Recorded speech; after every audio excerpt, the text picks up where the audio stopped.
Hello everyone, welcome to our channel Lingualit Capital. तो आज हम डिस्कस करेंगे मुल्कराज आनंद के एक मोस्ट फेमस नोवेल कूली को, इनकी बायोग्राफी एंड इनका जो फर्स्ट नोवेल है अनटचेबल, उसको हम ऑलरेडी अपने प्रीवियस लेक्चर्स में डिस्कस कर चुके हैं एंड आज हम डिस्कस करेंगे कूली।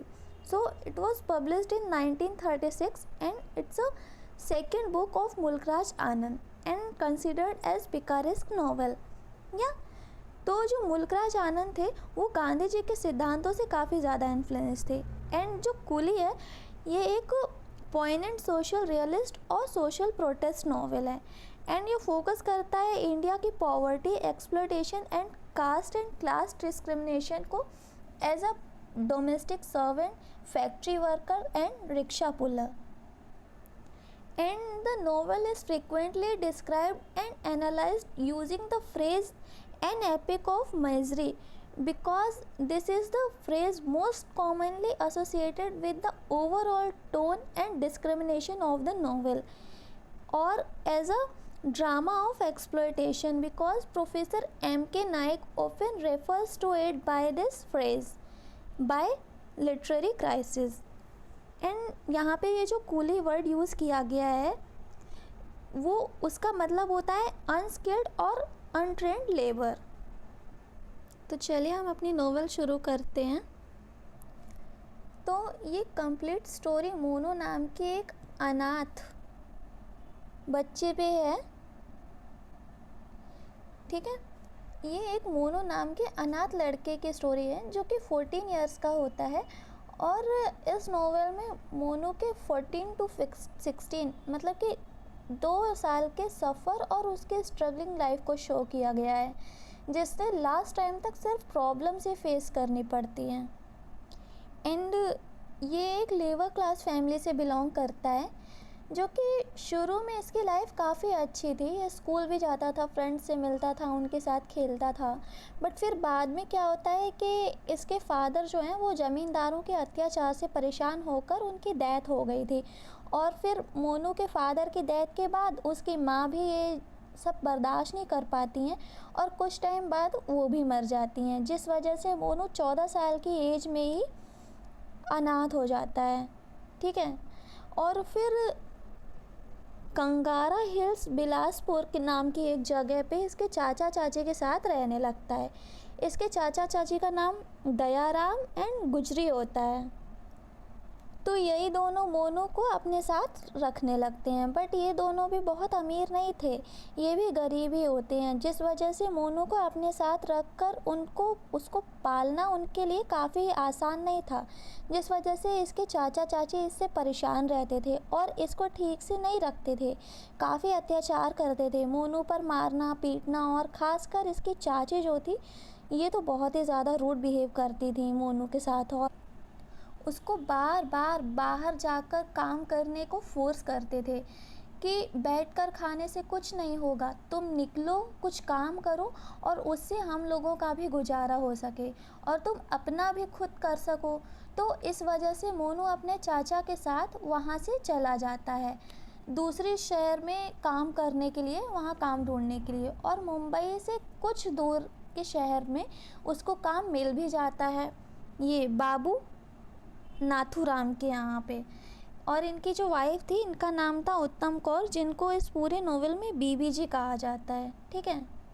तो ये जो बाबू नाथूराम होता है ये एक इम्पीरियल बैंक में एक क्लर्क का जॉब करता है और उसके साथ ही काफ़ी अच्छा आदमी भी होता है। तो मोनू के चाचा दयाराम जो थे वो मोनू को उनके पास एज अ सर्वेंट जॉब करने के लिए छोड़ जाते हैं और उनके घर में सर्वेंट को तो मोनू था बट उसके काम के पैसे उसको नहीं मिलते थे, वो उसके चाचा चाची को मिलते थे।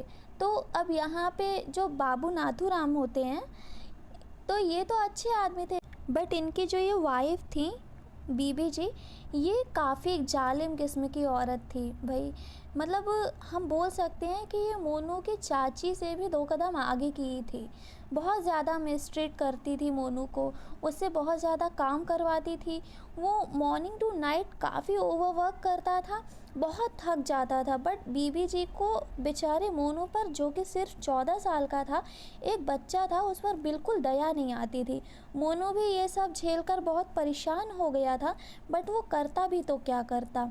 उसके पेरेंट्स उसे छोड़कर मतलब कि चले गए, डेथ हो गई उनकी, और बचे चाचा चाची, तो वो तो खुद ही उसको वहाँ छोड़ कर गए थे। तो ये सब झेलने को तो उसके पास कोई ऑप्शन ही नहीं था इसके अलावा।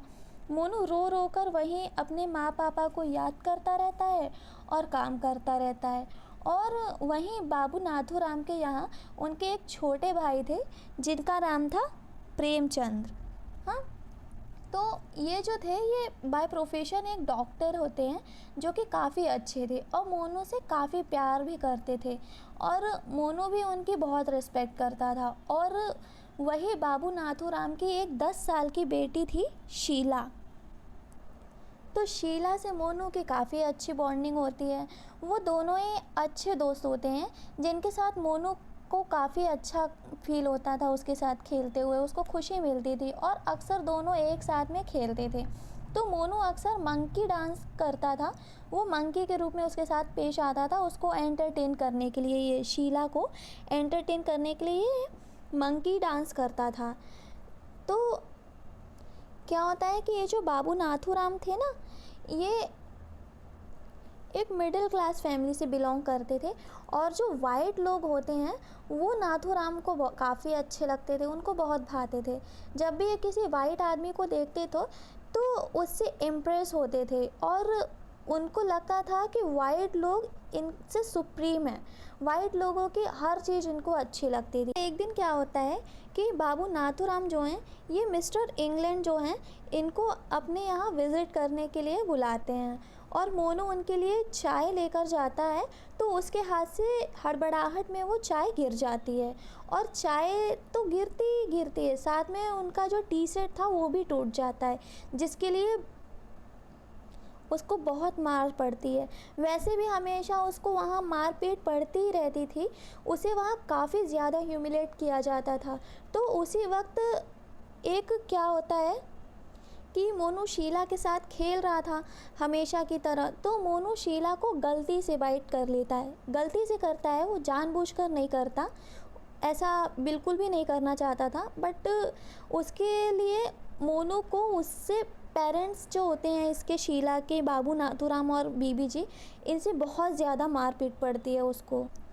और उस दिन वो अपने आप में काफ़ी ज़्यादा बुरा फील करता है, और वहाँ से रोते रोते भाग जाता है, और जाकर एक ट्रेन में बैठ जाता है जो कि दौलतपुर जा रही थी। तो उसी ट्रेन में एक सेठ प्रभा दयाल नाम का आदमी भी होता है, जिसकी दौलतपुर में पिकल एंड जैम फैक्ट्री होती है, और उसके साथ एक उसका पार्टनर भी होता है जिसका नाम होता है मिस्टर गणपत। तो प्रभा दयाल की नज़र जब मोनू पर पड़ती है, तो वो उसकी ऐसी कंडीशन में देखता है, तो वो उसे बहुत ही ज़्यादा काइंड हार्टेड पर्सन होता है। ये जो प्रभा दयाल था, ये काफ़ी काइंड हार्टेड पर्सन था।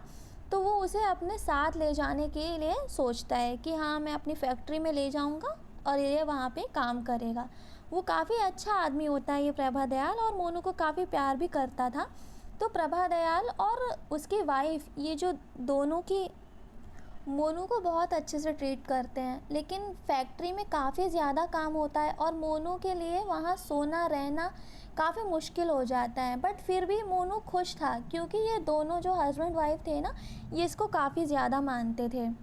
तो प्रभा दयाल का ना एक नेबर होता है सर टोडरमल, जो कि एक पब्लिक प्रोस्टिट्यूटर होता है, और प्रभा दयाल अक्सर इसको खुश करने की कोशिश करता रहता है।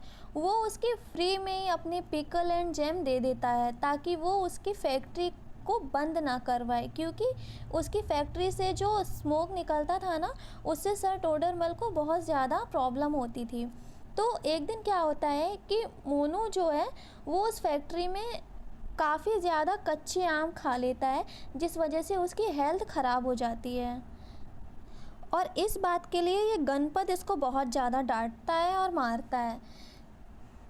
क्योंकि ये ना बहुत ही लालची था और मोनू से काफ़ी ज़्यादा चिढ़ता था, क्योंकि प्रभा दयाल इसको बहुत ज़्यादा पसंद करता था।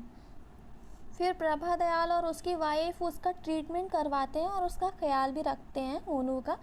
बट ये जो गणपत है ना, ये तो इसने क्या किया, ये एक विलेन कैरेक्टर है इस नॉवेल में।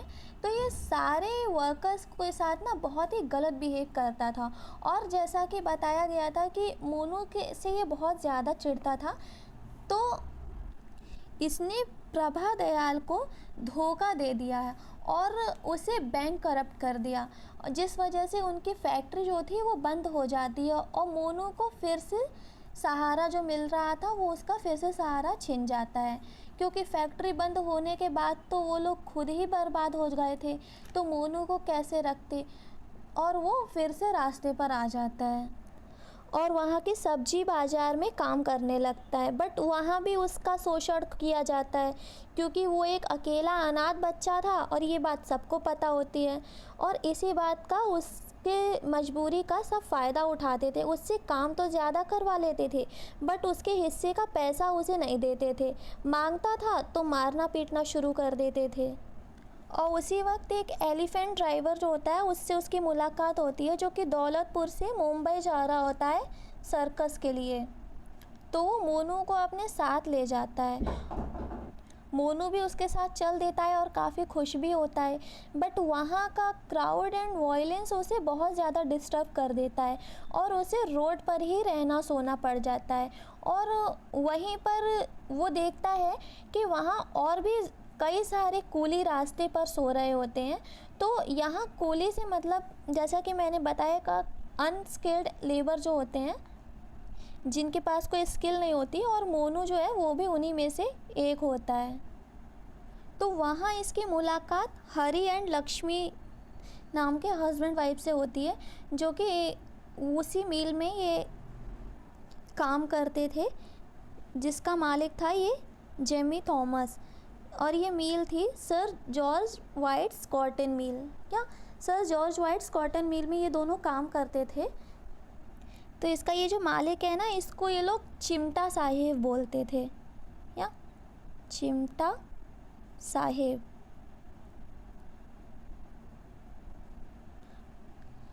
जो कि एक बहुत ही गंदा, बहुत ही बुरा आदमी था, और ये वर्कर्स को बहुत ही गंदे तरीके से ट्रीट करता था। तो किसी तरह से बात करके हरी और लक्ष्मी जो होते हैं, इन्होंने मोनू को 25 रुपए की सैलरी पे काम के लिए लगवा देते हैं। लेकिन डे बाय डे उस मिल की जो कंडीशन थी ना, वो और ख़राब होती जाती है, क्योंकि उसका जो ये मालिक था, ये चिमटा साहिब, ये वर्कर्स से बहुत ही ज़्यादा हार्ड वर्क करवाता था, और वहाँ काम करने वाले वर्कर्स को जिन झोपड़ी में रखता था ना, उनकी भी कंडीशन बहुत ही ज़्यादा अच्छी नहीं थी, बहुत गंदी बेकार थी झोपड़ियाँ। और ये जो चिमटा साहिब है, ये काफ़ी रेंट वसूलता था वर्कर्स से उन ख़राब झोपड़ियों के, और ये सब भी बेचारे मजबूर थे ज़्यादा रेंट देने पर। और बहुत बड़ा सूदखोर भी होता है ये चिमटा साहेब, बहुत बड़ा सूदखोर होता है। मतलब कोई भी अगर इससे उधार ले ले तो उससे ये 4 गुना ज़्यादा दाम वसूलता था, जिस वजह से इन सब से परेशान होकर के सारे लेबर जो है वो स्ट्राइक कर देते हैं। और इसी मिल में काम करते वक्त मोनू की मुलाकात जो है ये रतन से होती है, जो कि पहले एक रेसलर होता है, and he was the member of the workers union, या member of the workers union. And वहाँ के वर्कर्स के जो भी एक्सप्लॉयटेशंस होते हैं उनके अगेंस्ट ये बात करता है, और साथ ही जो भी एक्सप्लॉयटेड कंडीशंस होती हैं वर्कर्स के क्लास के लिए, उनके अगेंस्ट भी वो अपने मास्टर से बात करता है। तो ये जो मोनू होता है, ये कहीं ना कहीं रतन को आइडियलाइज करता है, और रतन ये डिसाइड करता है कि वो अपने मास्टर्स के अगेंस्ट फाइट करेगा, एंड कंडीशन और भी ज़्यादा ख़राब हो जाती है। तो मोनू हरी एंड लक्ष्मी के साथ, ये इन दोनों के साथ में रहने लगता है। मतलब ये रहता ही शुरू से इन्हीं के साथ था, बट कंडीशंस ख़राब होती गई और इन्हीं सब में एक और प्रॉब्लम आती है कि फ्लड की वजह से हरी और लक्ष्मी का घर बह जाता है। तो रतन उन तीनों को, हरी, लक्ष्मी और मोनू, इन तीनों को अपने घर में रहने के लिए जगह देता है। बट ये जो चिमटा साहेब होता है, ये इस बात से बहुत ज़्यादा गुस्सा होता है और उन लोगों को काफ़ी मारने पीटने लगता है। और दूसरी तरफ जब स्ट्राइक की मीटिंग चल रही थी, तो उस मीटिंग में मैनेजमेंट क्या करता है कि जो सही चीज़ें करने की जगह और ख़राब कर देता है और उसी स्ट्राइक को एक बड़े वॉयलेंट में बदल देता है। सबको भड़काकर हिंदू मुस्लिम में दंगे शुरू कर देता है। तो अब जबकि वहाँ दंगे शुरू हो जाते हैं, जिस वजह से मार पीट, खून खराबा बढ़ता जाता है और मोनू किसी तरह से उन सब से बचकर वहाँ से भागना चाहता है। वो उन सब से घबरा जाता है, तो वो उन सब से बच के वहाँ से भागता है और रतन, हरी एंड लक्ष्मी इन सब से दूर हो जाता है और भागते भागते बहुत दूर आ जाता है और बहुत कमज़ोर भी हो चुका होता है वो उस टाइम तक। तो क्योंकि ये मोनू बहुत ही ज़्यादा वीक हो गया था, ये एक कार के सामने आ जाता है जो कि एक एंग्लो इंडियन लेडी मिसेस मैनवरिंग की होती है, या she was a Anglo Indian lady.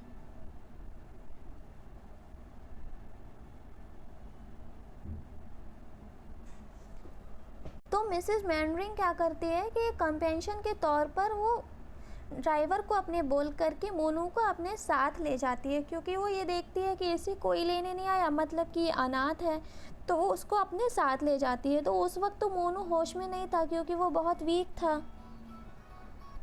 But जब मोनू को होश आता है तो उसे पता चलता है कि वो लेडी उसको अपने साथ में शिमला ले जा रही है। मोनू भी उस लेडी को अपने ऊपर बीती अब तक की सारी कहानी बताता है।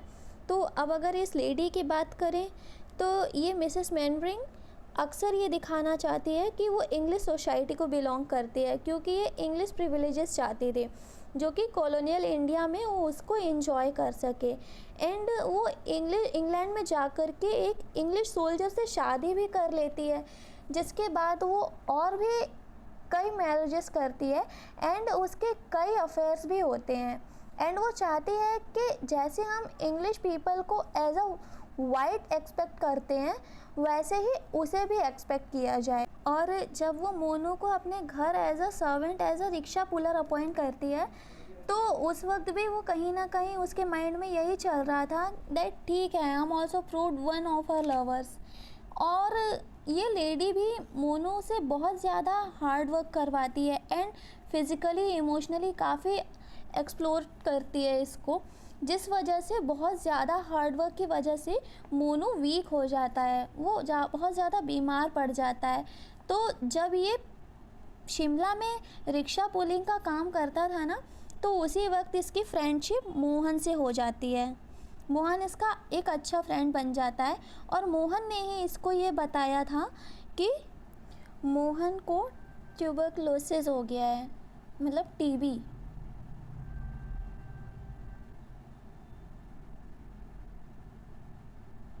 इसको टीबी हो जाता है, जिस वजह से उसे बहुत ज़्यादा फीवर होता और मतलब बहुत ही ज़्यादा कफिंग होता है और ब्लीडिंग होती रहती है। और टीबी की वजह से उसकी कंडीशन दिन पर दिन और ज़्यादा ख़राब हो जाती है और बहुत ही कम एज में, नियर 16 ईयर्स ओल्ड, मतलब 16 साल की एज में इसकी डेथ हो जाती है। तो ये नॉवेल जो है ये हमें ये बताता है कि किस तरह से लोअर क्लास लोगों को इंडिया में ट्रीट किया जाता था उस टाइम पे, और एक बच्चा जो है वो अपना चाइल्डहुड एंजॉय करने से पहले ही सफ़र करते करते मर जाता है।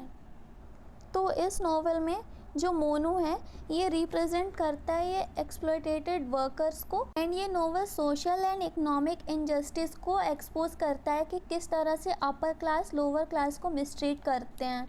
एंड ये novel colonial and industrial system के अगेंस्ट एक स्ट्रॉन्ग क्रिटिसिज्म है, and it's a powerful humanistic and protest novel, and this is a landmark work in Indian English literature.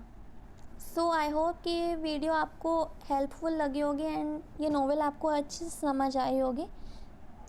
So please like, comment and share as much as possible.